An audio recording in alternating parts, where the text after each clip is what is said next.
Every day I see you is a fine day. March Madness is here, and the Rombough Show is covering all March Madness all the time here on the Rombough Show for pretty much the next month. So I'm joined once again by my dad. We're recording this Monday afternoon. As you guys can tell, Arizona against Long Island University. We can get started with that. Arizona not selected as the number one overall seed honestly is a blessing in my opinion. I think that the East region, looking at the East region right now, it has a ton of legendary coaches that I would be scared to go up against. John Shire with Duke, Rick Pitino with St. John's, Bill Self with Kansas, Tom Izzo with Michigan State, and Danny Hurley at UConn. So, Dad, we'll start with the East region for you. What are kind of your thoughts for this region, and is there any specific matchups or teams you think uh, have the advantage in that region? Well, I mean, Duke, obviously, they're the number one seed. They look extremely strong, and most people are picking them. I've checked the voting, that's about 24% them. We've had over 8 million votes already. And another one, of course, St. John's is really tough there, as you pointed out, and they won their division, the tournament in that. So they look really strong, and they probably no, they should have been higher than a 5 seed. They're really good in that. So and the Cal Baptist could give Kansas some problems too. They won the WAC there and against some Utah teams and pull it out with a missed slam dunk by Utah Valley. South Florida may cause some damage. Louisville's out one of their players, so South Florida may do something. Michigan State's always tough. Izzo's always got a team up there in East Lansing. And even though somebody's picking North Dakota State to beat them, they've got a pretty good team there up in Fargo there. And UCF there, they're pretty good. They could beat UCLA. But again, UConn down there in the 2 seed, even though they didn't do good in their playoff, they didn't win their conference, I believe. They still gave them a 2 seed. And then, so there's a lot of good coaches, like you say, in the East region. I'll probably go with Duke to do it. But again, there's some ones that can really make some noise. I think that in terms of this region, I really do think Duke has this region. I think it would be a shock if they didn't come out with the Boozer brothers and all just the depth that Duke has. I think Shire has done a really good job replacing Coach K there in North Carolina. I was there recently, and it was super cool to see all the North Carolina Tar Heel merch and all the Duke merch all around. Everybody's getting so excited, and I mean, yeah, just all that you mentioned. The East is definitely the toughest region. If I had to look at some specific teams, Michigan State is fascinating this season with Tom Izzo. Their best player, Jeremy Fears, is the highest scorer on the team, but he also is a bit controversial. He's kind of like the modern day Grayson Allen because he's tripping these opponents and he's flailing around and causing some issues. So Michigan State will be fascinating to watch in this tournament as they play North Dakota State and potentially Louisville. With Michigan State as well, Cohen Carr is probably the best in-game dunker probably since Zion Williamson. So Michigan State is one of those teams that I think can cause a lot of just they could either go on a run and have the explosive dunks, but I think it's just going to be entertaining whether they win or lose and whether they are a first round out or they go all the way to the Sweet 16. So Michigan State, definitely watch for that. In terms of the rest of the East region, I think just some interesting players to look at, some draft prospects. I mean, Darren Peterson, how is he going to perform for Kansas? As right now, he is him and Cam Butler of Duke are the pretty much consensus 1 and 2 player, as well as AJ DeBansa. We'll get to them in BYU later on in the bracket. So East region, some final thoughts. I do think that the main story and the main thread we'll see from this March Madness is there is some really, really good point guards. Louisville has Mikael Brown, and just point guard city is what I like to call it. Arizona, I have a stat for my dad. The NBA draft could potentially have 6 Arizona Wildcats present or former. Now, of those six, we have the guys that are on the team right now. We have Braden Burries, Koa Pete, Mo Krivas, and Jade Bradley. I also think that Karchenkov will get drafted at some point. I don't know if he'll declare for this one or in the future ones. And then also, I did find this interesting. Henry Vasar, now at North Carolina, used to play for the Wildcats, and Kylan Boswell of Illinois used to play for the Wildcats as well. Both are in the tournament, so that'll be kind of fun to watch as we get through all these games and kind of see where the Wildcats go and the former Wildcats. So that's just a little tidbit I thought you'd find interesting. As we move on to the South region, what are your instant thoughts on this region? Well, the first two teams you think of course, is Florida, and they are loaded up again in that. Of course, they won it last year, and they can make a run again this year. And of course, Houston, they're at the number two seed. They really show how tough they are. We're pushed to the wall when we play them. So those two will probably be the front runners in that. But again, there's a lot of teams in there that can cause some problems, like in the East region in that. Certainly, Clemson and Iowa right in there behind Florida. They'd have to play them probably, and that can be a good game. And then Vanderbilt and McNeese are playing. But one thing a lot of people were noticing was Nebraska and Troy. Nebraska is trying for their first playoff win in the tournament there. They've won the NIT in '96 and the CBC last year. So there'd be something, get a victory in the tournament there. But again, Troy's a tough out of the Sun Belt there. That's a tough one. And then North Carolina and Virginia Commonwealth, big game there. That could be another one. And then Illinois is going to play Penn in that. Most people are taking Illinois. So, and then St. Mary's is a dangerous team. They're like the St. John's of the West. Really good. They won the WCC, which is the strongest mid-major conference over the A10, what they were saying. So they could play A&M, but then you got Houston there. They could play if the Houston gets past Idaho, which most people are picking. So there's some teams that can really cause some havoc and create some upsets that look really strong, and they're dangerous teams. So, but I'm going to go with Florida out of that region. But again, Houston's going to push them to the wall. Yeah, I think one of the notes that I did have on both the East and the South is they have really, really strong two seeds with UConn and Houston. UConn, you can't count them out. I know last year was a little bit of a step back, even though they did win the previous two championships. So you can't ever count out Danny Hurley. And Houston, I think the Big 12 is the strongest conference, and they absolutely took Arizona to the wire, as we know. So, looking at the South region, some players. Bennett Sturts from Iowa used to play Division Two, and then he moved up to Drake. And then after he left the Bulldogs, he ended up at Iowa, and now he looks to be a potential top 20 pick. So Bennett Sturts is one of those players that could have a Jimmer Fredette, Steph Curry type of tournament where if he takes Iowa to a victory against Clemson, I think Florida could run into some troubles. I know that Florida has been one of the more dominant teams, although they did not win the SEC, which we'll get to the SEC champion as we get to the West region. Well, I'll have some interesting thoughts on Wisconsin and Arkansas as a potential Arizona opponent as we get further in. Um, but yeah, I think Vanderbilt.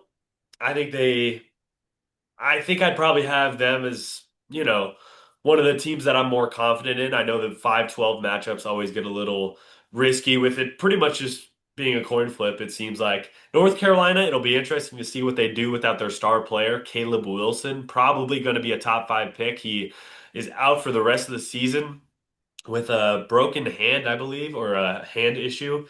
The matchup that I am most excited for and I hope happens is Houston and Illinois. Illinois' offense and Houston's defense would be one of the best Sweet 16 matchups you could ask for. Any closing thoughts on the South before we move to our beloved West region? Oh yeah, no, I agree with you on that. I think Illinois and Houston would be quite a battle there. O against D in that really good matchup, and there's so many of them that could potentially happen down the road in that. And VCU, I think most people are picking over North Carolina. You mentioned because of that injury to Caleb Wilson. So be aware of Virginia Commonwealth to see what they can do. One of my favorite players in the draft is on Illinois. I like Vogler, one of their guards. He's slender and tall, but he just has a really good feel for the game. So him and along with Kylan Boswell will be interesting players to look forward to. Arizona, 31 and a half point favorites over Long Island. That will be a Friday game, I believe. So we'll do a Friday and then a Sunday game. So luckily, we are in the West region, so that means we're going to San Diego, and Wildcat fans, I'm sure, will be packing that arena for that game. And then potentially the opponent could be a Villanova squad or a Utah State squad. So whatever happens with those teams, it's going to be a dogfight. Eight and nines, you can never really tell, but Villanova, without their illustrious Jay Wright, aren't as good as they've been championships they won a couple seasons ago, but they're back in the tournament. And Utah State, I think it's safe to say I do think that we can get past Long Island, and I think we can get past either of the eight or nine because we have high aspirations this season. But I do want to get to in this part of the region, the teams that I'm kind of nervous for a potential Wisconsin or Arkansas matchup. I think that both of them are going to get past their respective opponents. Arkansas has one of my favorite players in the March Madness tournament, Darius Acuff. He has had an unbelievable season. He's being compared to a Kyrie Irving, a Deron Williams kind of player. His stats this season: 23 points, 6.5 assists, 3 rebounds on 49% from the field, 45% from three, and 80% from the free throw line.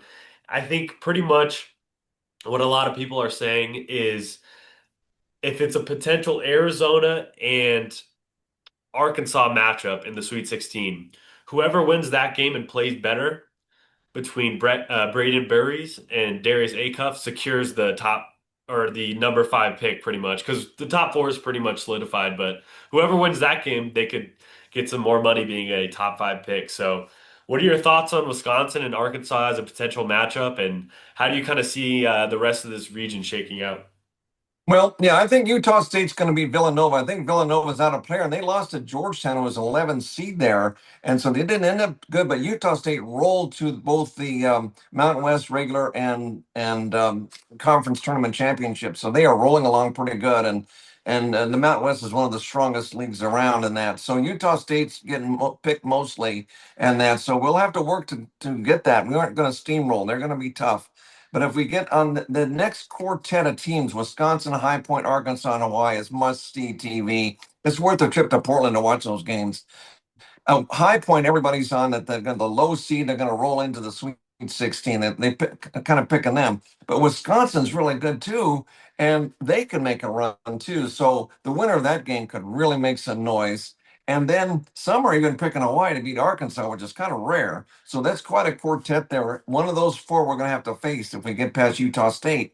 So any of those would be good teams, and we can't underestimate any of them. And Arkansas is kind of the one they're picking. And then Acuff is really a good player. They're high speed, high octane, and they're 3-point bombers and everything. So we've really got to put the clamps on Arkansas. Otherwise, we're in trouble. Because when we beat KU, we were 4 seed in 97, and KU was the number 1 seed. We slipped by them. So we have to be ready for the reverse that Arkansas would slip by us. So we have to be ready. And then plus the others, High Point and them are getting a lot of love too. So that's going to be a tough second or third round game. And then, of course, I mentioned Utah State as well. And that. So, yeah, Justin, that's going to be rough.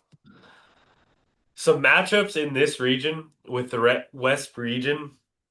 I love a lot of these potential matchups. We can have a Gonzaga and Purdue Sweet 16, which would be fascinating to see as Purdue has some of the best backcourt play in Fletcher Lawyer and Braden Smith, who recently broke the assist record. I think it's either in the Big Ten or maybe Purdue, but he has all those records, facilitator for the Boilermakers. And then another matchup that I think would be very fascinating, we have BYU and Gonzaga potentially meeting in the round of 32 if both of those squads are able to get past their opponents. I think AJ DeBansa, if he's able to upset Gonzaga and keep the train rolling for the Cougars, that would be an amazing accomplishment considering that BYU lost one of their best players to an ACL injury. Saunders is out for the whole season. So the Cougars and Gonzaga would be a fun matchup to watch. And then another opponent matchup that I do really like, Wisconsin and Arkansas. Boyd and Blackwell, the backcourt for the Badgers, is something that would really, really be fascinating to see how they would match up against Acuff and Malik Thomas of Arkansas.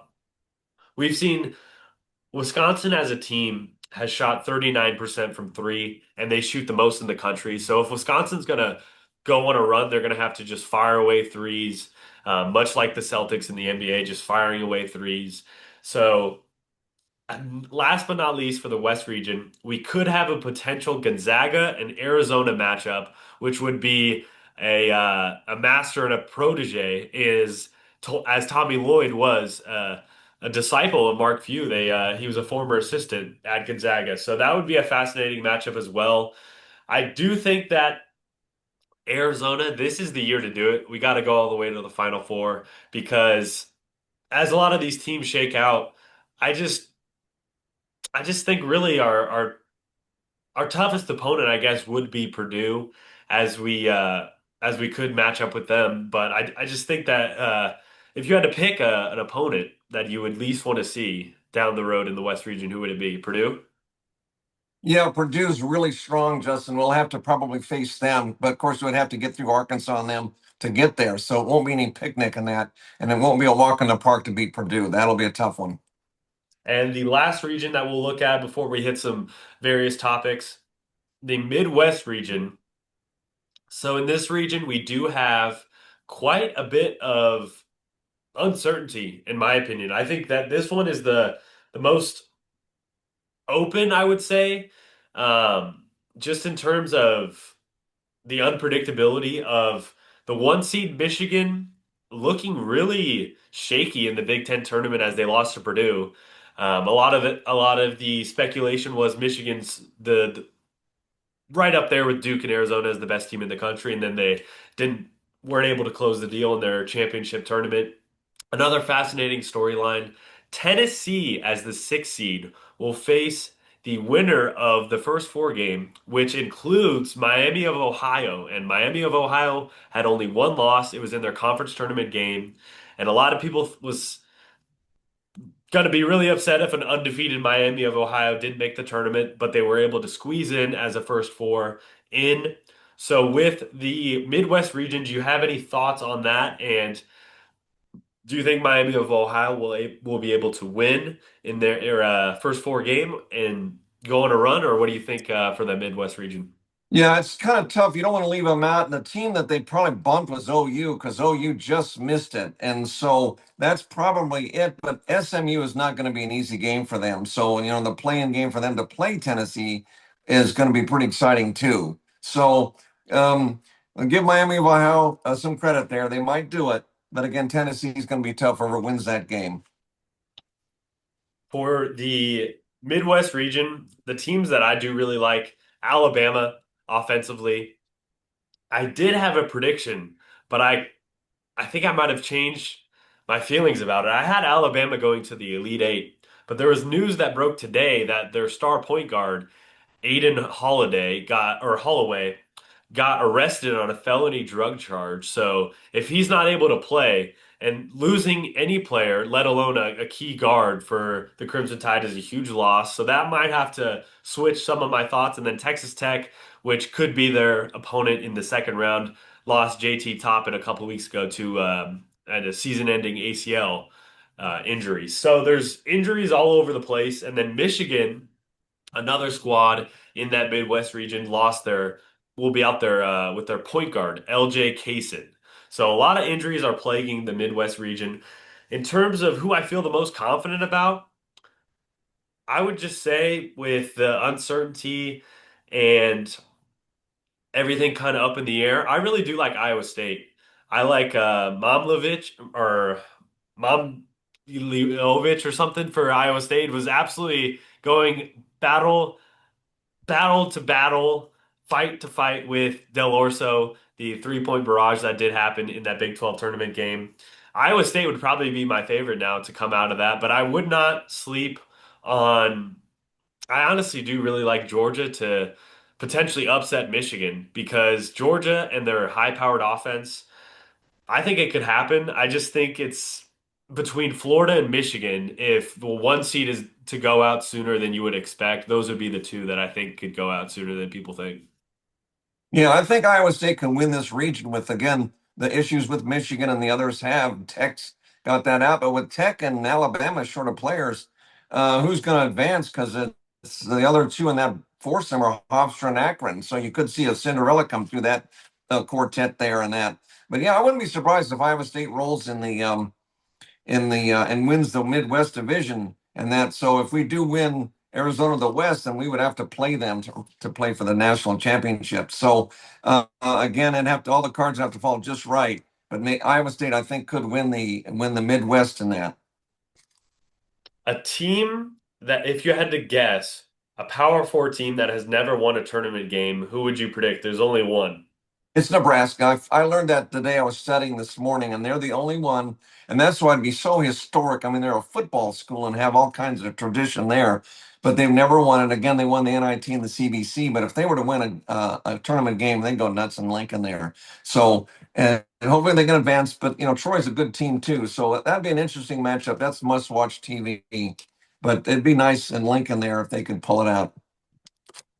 So with pretty much all of kind of our analysis on the table, I thought it'd be fun to build our bracket. So we're going to go through each and every matchup until we get to the national championship game and we'll pick our winner. So, Dad, to start us off, we will go from the east all the way down. So I'm assuming Okay. all of the one seeds winning, right? Yeah. Well, if you started Duke and Siena to Duke Duke, and Siena. and the next one, I'll take TCU there. And close 8-9, it's a toss up. Go TCU. The I like next one, Bruce Thornton of Ohio hmm State. I would not sleep on him, but I think we'll come to the consensus and I'll give you TCU.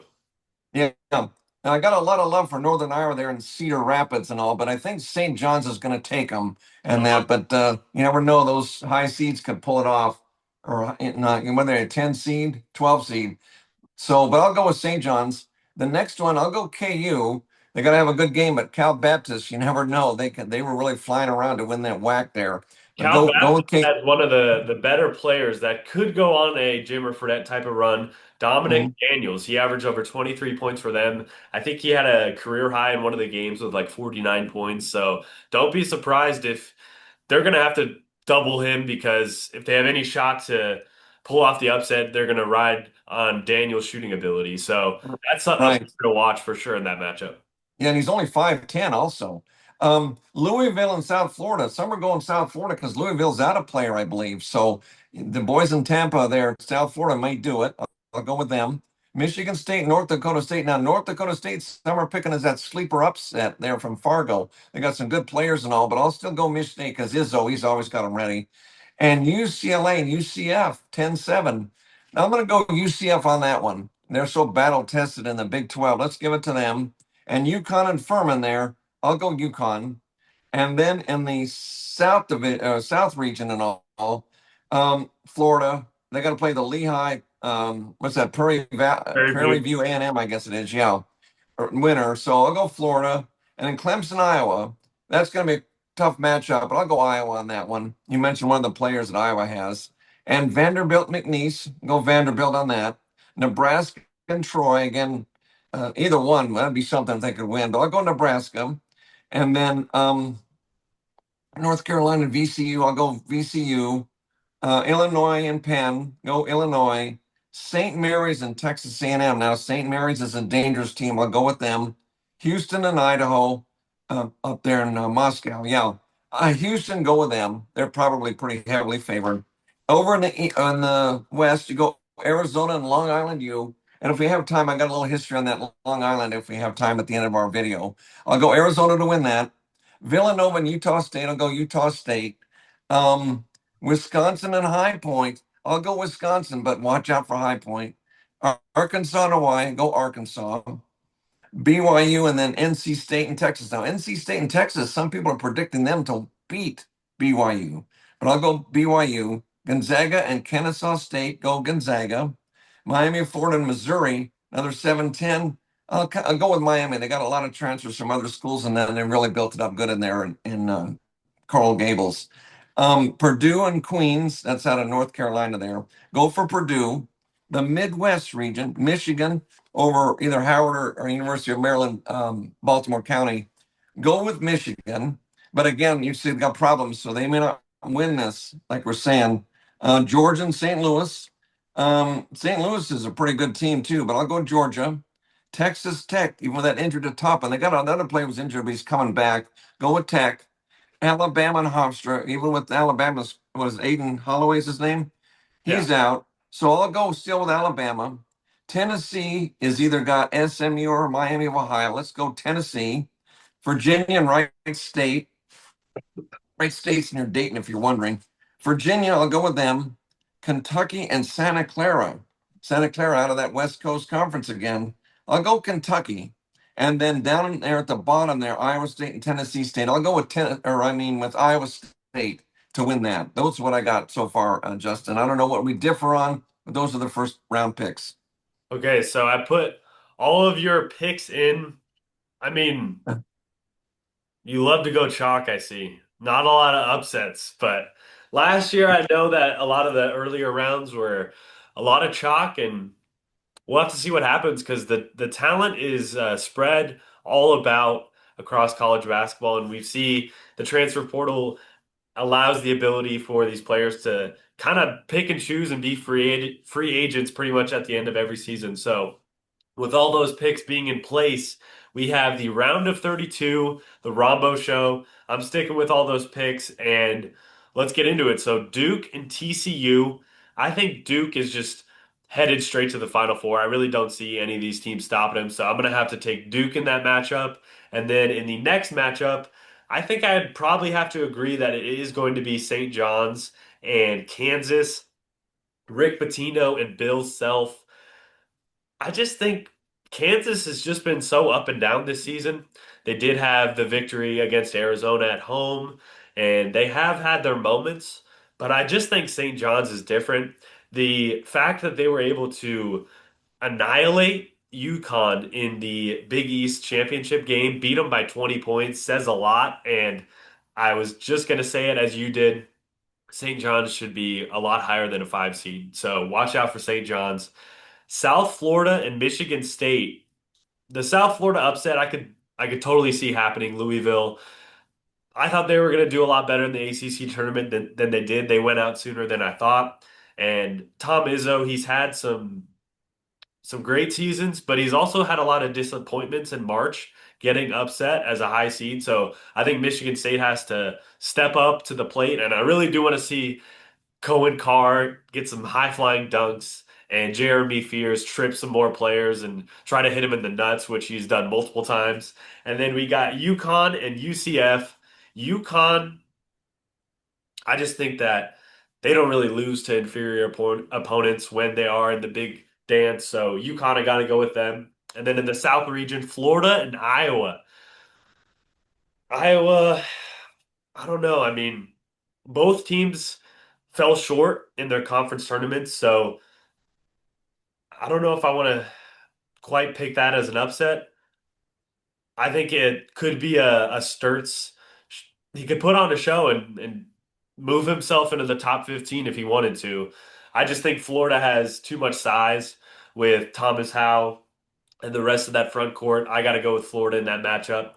Vanderbilt in Nebraska.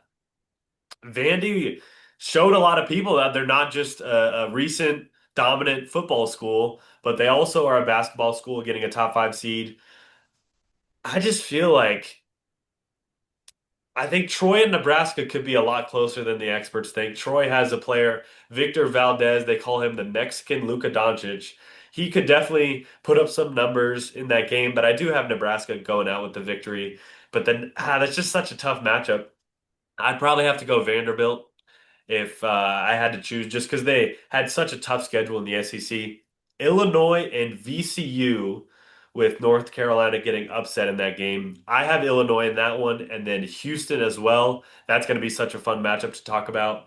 Arizona, Utah State, we better not lose to the Aggies. That would be really, really bad, especially because we've had some disappointing losses in the Tommy Lloyd era in March.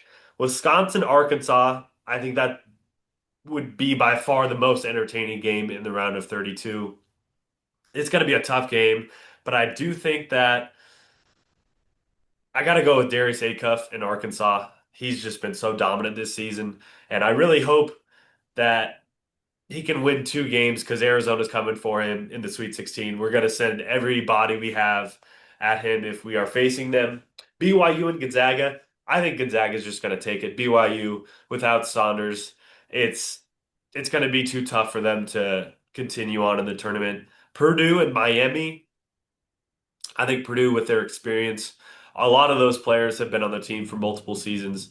They got something going on in Purdue. Michigan, Georgia in the Midwest region.